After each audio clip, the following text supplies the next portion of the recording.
Hi everyone, welcome to my tutorial. Today we're going to look into paper 2 writing, short task. So in your exam guideline, I've included 14 sentence patterns and grammar items that will be tested, but in this video we're only going to focus on 6 of them. So let's get started. The first sentence pattern that you might be tested, it is shocking that. This phrase helps us express surprise or disbelief about something that is often upsetting or hard to accept. First, let's look at how we can structure the phrase. We typically use it like this. It is shocking that, followed by a subject, verb, and an object. For example, it is shocking that the levels of air pollution in the Kuntong district are so high. Let's do a simple exercise. Please form a sentence using it is shocking that with the words provided. This is an easy one, so you should all got this right.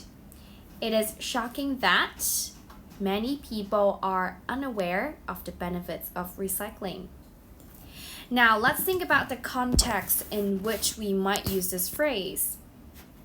It is particularly useful when discussing social issues, environmental concerns, or personal experiences that surprise us. I encourage you to think about issues that you feel strongly about. What situations make you feel shocked or upset? To practice using the phrase, we will do a fun activity. First, I'd like each of you to brainstorm a list of surprising facts or issues that you know about. Once you have that list, write a few sentences using it is shocking that. For example, you might write, it is shocking that some students go to school without eating breakfast. On to the next one. It is important for somebody to verb. This phrase helps us express the significance of an action that someone should take. First, let's take a look at the structure of the phrase. It follows a very simple format. It is important for, followed by a subject, then to, plus a verb. For example, you might say, it is important for students to learn about climate change and its impacts. Next, let's discuss where we can use this phrase. Think about the actions that you believe are important for different groups, like students, parents, or teachers. Write down a sentence using the phrase, such as, it is important for students to ask questions in class. Moving on to number 3 of the sentence pattern.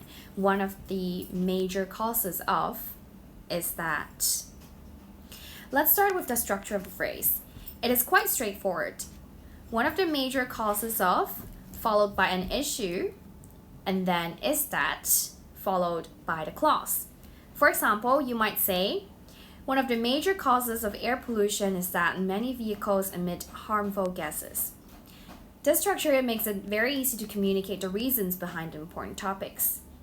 Now, let's discuss where we can apply this phrase. It can be used in various contexts, such as environmental issues, health problems, or social challenges.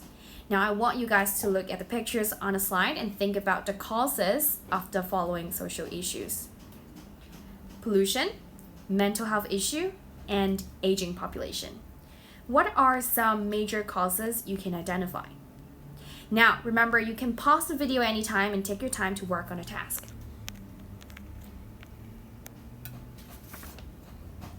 Congratulations, everyone! If you made it this far, you're halfway there.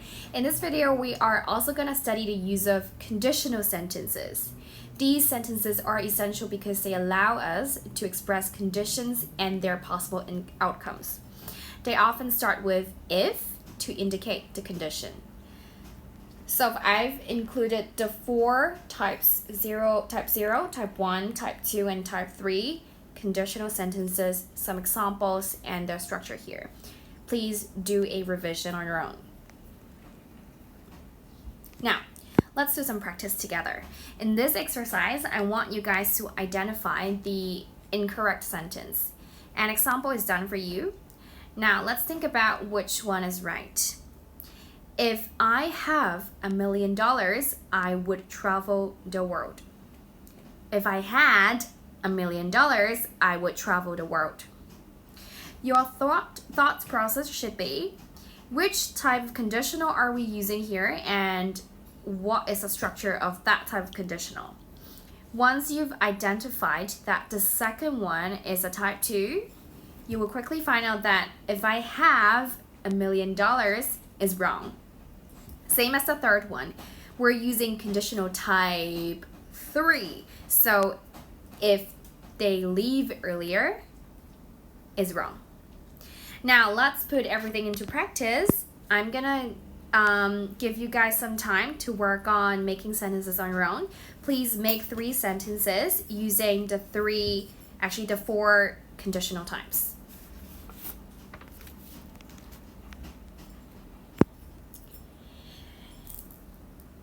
Now, if you need a break, please feel free. But if you're following it well, let's take a look at another important aspect of English grammar, present participle phrase.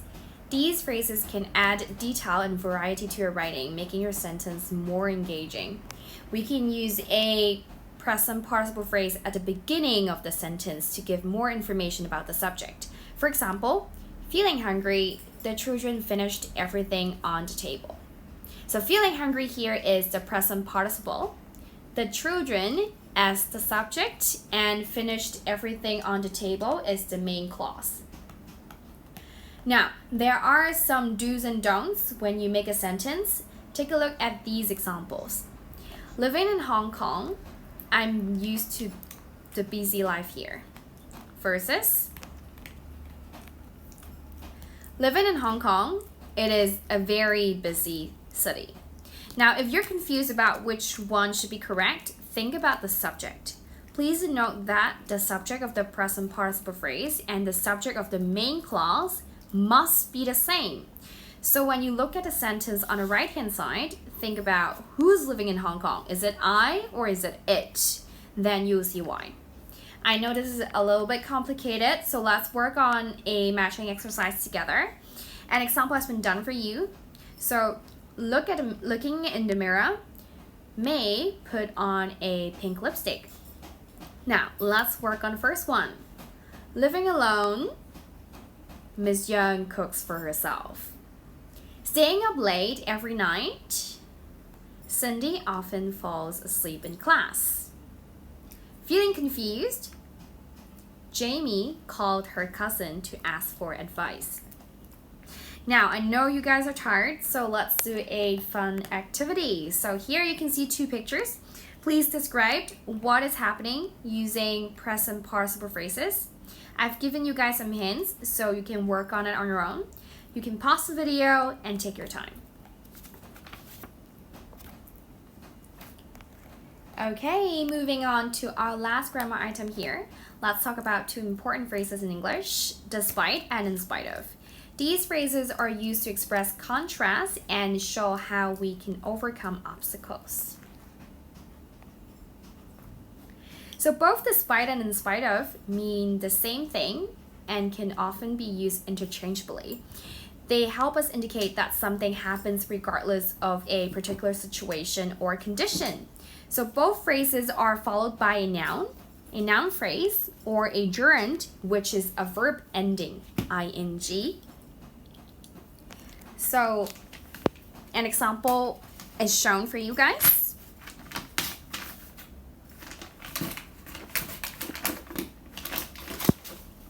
So I've given you guys a few sentences, and I want you guys to fill in the blanks with either despite or in spite of.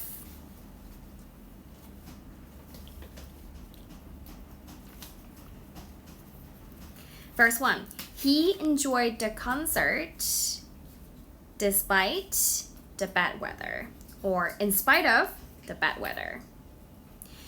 Despite the heavy traffic, or in spite of the heavy traffic, she arrived on time for the meeting. Despite his busy schedule, he managed to finish the project early, or in spite of his busy schedule, he managed to finish the project early. Last fun activity for you guys, picture, think, and tell. Now this is a challenging one. Here you have 3 pictures with the hint word. You are going to present the pictures by analyzing the messages behind. Of course, some hint words are provided to help you. You may also try to work in pairs. Maybe you're watching this video with your study partner, so you can write it down on a piece of paper and exchange your idea afterwards. Have fun. I encourage everyone to practice using these phrases in your own sentences. This will not only help you with your writing tasks, but also improve your speaking as well.